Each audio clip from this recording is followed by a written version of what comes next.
સુરતના માટી મૂર્તિ મેળામાં ગત વર્ષે સ્વાવલંબી મહિલાઓએ 1 કરોડની પ્રતિમાનું વેચાણ કર્યું। રાજ્યના કારીગરો માટીમાંથી ઇકો ફ્રેન્ડલી મૂર્તિ બનાવવા તૈયાર થાય તે માટે મહારાષ્ટ્ર, રાજસ્થાન અને રાજ્યના 65 નિષ્ણાંત કારીગરોને ટ્રેનર્સ તાલીમ આપવામાં આવી હતી। મૂર્તિ મેળામાં સ્ટોલ ધારકને રોજ 1000 રૂપિયા સરકાર ચૂકવણી કરે છે।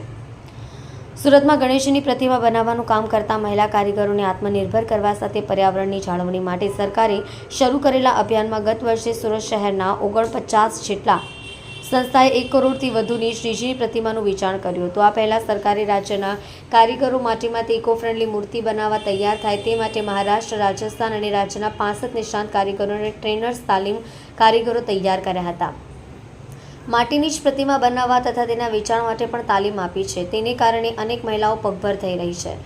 1 સપ્ટેમ્બરથી ગણેશ ચતુર્થી સુધી ગંગેશ્વર મહાદેવ મંદિર ખાતે આવેલા પાલિકાના મલ્ટીપર્પઝ હોલમાં માટી મૂર્તિ મેળાનું આયોજન કરવામાં આવ્યું છે। શહેરમાં આત્મનિર્ભર મહિલાઓ અને તેમના સંગઠનો દ્વારા માટીની પ્રતિમા બનાવી વેચાણ શરૂ કર્યું છે। વડાપ્રધાન દ્વારા પ્રોત્સાહિત વોકલ ફોર લોકલ પહેલની ભાવના કારીગરોના સ્વાવલંબન અને સમુદાય સશક્તિકરણ કરવા માટે સરકારના ગુજરાત માટીકામ કલાકારી અને ગ્રામ ટેકનોલોજી સંસ્થા દ્વારા 2015થી મહિલાઓને પગભર કરવા માટે તાલીમ આપવામાં આવી હતી, જેમાં ગણેશજીની પ્રતિમા ઇકો ફ્રેન્ડલી બનાવવા સાથે તેમને પ્રમોશન અને વેચાણ માટેની તક પૂરી પાડવા માટે ખાસ ટ્રેનિંગ આપી હતી। સુરત સહિત રાજ્યના અન્ય શહેરોમાં પણ ગણપતિ ઉત્સવ પહેલા માટી મૂર્તિ મેળાનું આયોજન થાય છે। ગત વર્ષે સુરતમાં આ મેળામાં 40 જેટલી મહિલા સંસ્થા અને 9 જેટલી પ્રતિમા બનાવતી મહિલાઓએ 1 કરોડ રૂપિયાથી વધુની શ્રીજીની પ્રતિમાનું વેચાણ કર્યું છે। સુરત સહિત સમગ્ર ગુજરાતમાં આ યોજના અન્વયે છેલ્લા 5 વર્ષ દરમિયાન 50% સબસિડીથી કુલ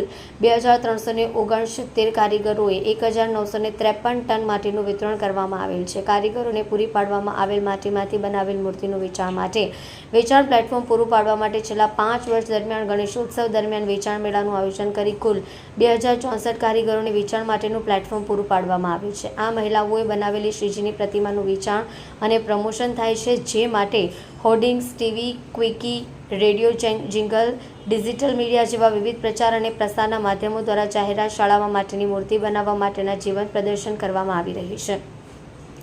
સરકારે પર્યાવરણની જાળવણી અને મહિલાઓની રોજીરોટી મળે તે માટે શ્રમજીવી પ્રતિમા શ્રીજીની પ્રતિમા બનાવવા માટેની ભાવનગરથી લાવવામાં આવેલ છે। આ કલાકારોને 50% ભાવમાં આપવામાં આવે છે અને ત્યારબાદ ખાસ તાલીમ આપવામાં આવે છે અને મેળા સમયે રોજ 1000 રૂપિયા પણ આપવામાં આવે છે, જેને કારણે શહેરમાં માટીની પ્રતિમા બનાવવાને પ્રોત્સાહન મળી રહ્યું છે। આ સાથે મહિલાઓને રોજીરોટી પણ મળી રહી છે।